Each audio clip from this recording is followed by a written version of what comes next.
Hey, Steel fans, we're back, and as promised, I'm gonna do a little sit-down with Chris to talk about his music and his career. Oh yeah, we're gonna do a little jam, too. Chris, you got a resume a mile long, and I believe we were introduced about in 2005, but I think I was 500 feet away from you, and you were on a stage, and I couldn't get close to you. Well, that happens. Where was that one? That was up at Wilkes-Barre at the Wachovia Center. Okay, yeah. You were on like a scissor jack thing where it rose out of the middle of the audience and did your guitar solo. It was coming out of somewhere. Yeah, that show's amazing. I love Wilkes-Barre. It's a great place to play. Your musical career. Tell us a little bit about it. Well, I probably got my first guitar at the age of 5, but it probably took me about 6 years to start playing it, really. When I was 11, I started taking lessons, and we really didn't have a lot of money when I was a kid, so I kind of really couldn't afford that many. I started teaching myself. So when I was 17, I was able to get into the bars. Not that I was out drinking, I was going and hanging out in New York City. And I was hanging out at a club in Times Square called Club Nirvana. It was on top of the big building with the news around it, and I met a singer from the band called Heaven there, and they were looking for a guitar player, and I went up to their management office, which was Contemporary Communications, which was David Krebs and Paul O'Neill and Steve Lieber, and Paul was the producer and manager of Heaven, and I did some demos for them and some touring, but Heaven kind of disbanded. But Paul had started working with Sabotage. This is back in 1986, and they were doing the Hollow Mountain King record. It was the first record that Paul produced with them, and on that tour, Paul had introduced me to the band as a keyboard player, guitar player, touring on the road with them for All the Mountain King, and everything kind of just kept going from there. I wasn't a member of the band, and then the next year was the Gutter Ballet record, and I got brought back into the band as a member. We lost our guitar player, Chris Oliva, died in a car accident in 1993, and me and his brother John, who was departed from the band at that time, we were working together on a band called Dr. Butcher. And John and Paul, at that point, in 93, were working on material for what was still the unreleased TSO record called Romanoff in 93. But at that point in time, me and John both kind of migrated our ways back into Sabotage. In 96 is when TSO's first record came out. And from that point on in, the success of that just kind of snowballed and blindsided all of us. I don't think we ever could have predicted it. I think the only person that ever really had it, not necessarily knew, but always had the vision of where that thing was going, was Paul. What do you attribute the success to overall? There's a lot of factors involved with why we stay where we are, but I think it always stems back to the very basics. The records are good.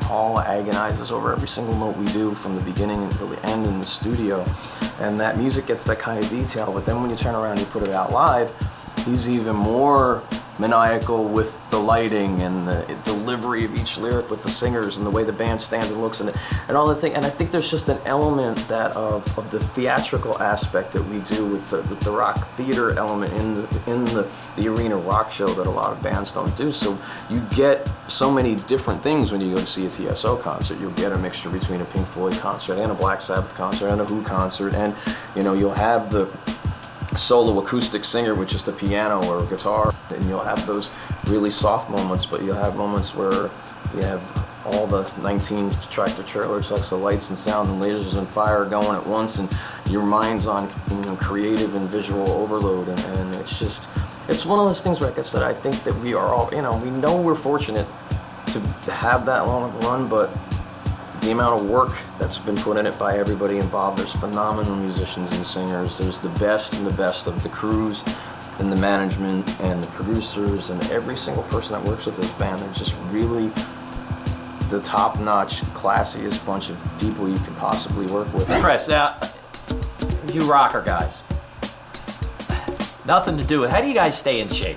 I mean, you guys are always like go out, and you're cut down, trimmed down. How does that happen? Like, I try to do it, and it just doesn't happen. You have to be in shape to do this show. That stage is huge, and we do 6 hours on stage a day most of the time. And it's when I'm in my off season, I'm constantly working on things, or it's my yard, or I'm at least in the gym 6 days a week. I knew it. I'm in the gym 6 days a month. No wonder I can't sing without my shirt off. So we moved on to Chris's solo albums. He has 4 out there: Faces, Warped, Pins and Needles, House of Insanity, and 1 EP, Music Man. I love them, and you should too. Download them today. I give you a little musical challenge. Musical challenge? If I call out some songs, can you play it? Uh-oh, what if I lose? I don't think you will. I'll start off easy on you. Opening riff to Back in Black.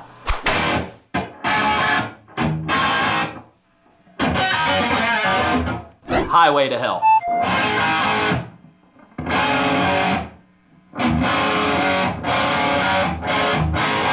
Paranoid.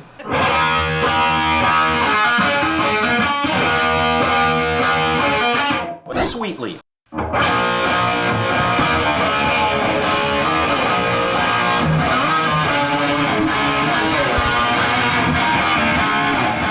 Sabotage, Gutter Ballet.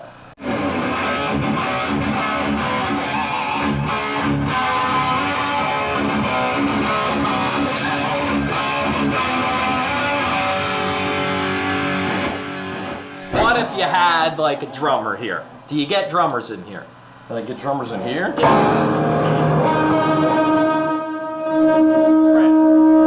would you mind if I played drums here right now with you? You don't have any drums. Steel, we're gonna get some drums in about 3 seconds. Snap of my finger.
You're supposed to do that earlier. So that ended Chris and I's jam session. But it was time for the Steel Crew to do one more thing with Chris. Hey Chris, after that jam session, I feel like I'm a rock star. You are. And you know what? We even set up this stuff to get signed for our fans. But you know what? I'm just not at that level. So I'm gonna leave that up to you. So I'll start signing. So the Steel Crew got in line for Chris to sign her stuff that we brought up. First was me. Then Fulmer. Then this styrofoam target deer. And last but not least, Wolfie. We each presented Chris with valuable Steel Crew artifacts to scribble on, like my Gibson Les Paul guitar and Fulmer's Trans-Siberian Orchestra CD collection. And of course, Wolfie's bicep. What about the deer? Well, he was starstruck and never moved. I guess you could say he was as still as a deer in the woods. Hey, there it is, Chris. I'd like to thank you, brother. Thank you. It was a lot of fun. Awesome hanging out here. Thanks for the invite in. Hey, you know, Fulmer told me about the hot sauce. Gave me a bottle. Done. But you know what? Brings me back to Greg Smith.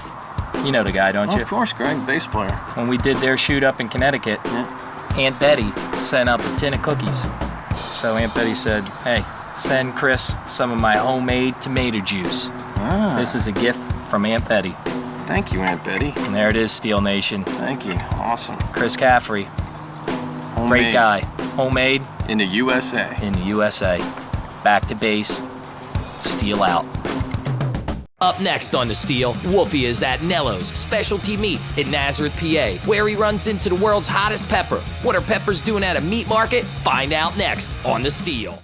We're the secret system at Penn's Peak, and you're watching The Steel. Looking for some fun?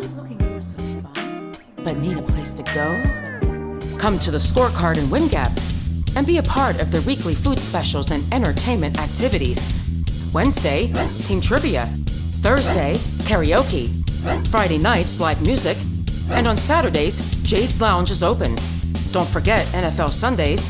Watch your favorite team on any one of their 23 flat-screen TVs. The Scorecard and WinGap make it your next destination. Hey, who's this guy? And why is he walking? Seems to me he's motivated to get somewhere. But where? I know. He's walking to get to a television and see his favorite show that's about music and food in the Lehigh Valley and surrounding areas. It's called The Steal. Sunday nights at 8:30 on Service Electric TV 2. I'm Chris Thompson, head football coach of Lehigh Valley Steelhawks, and you're watching The Steal.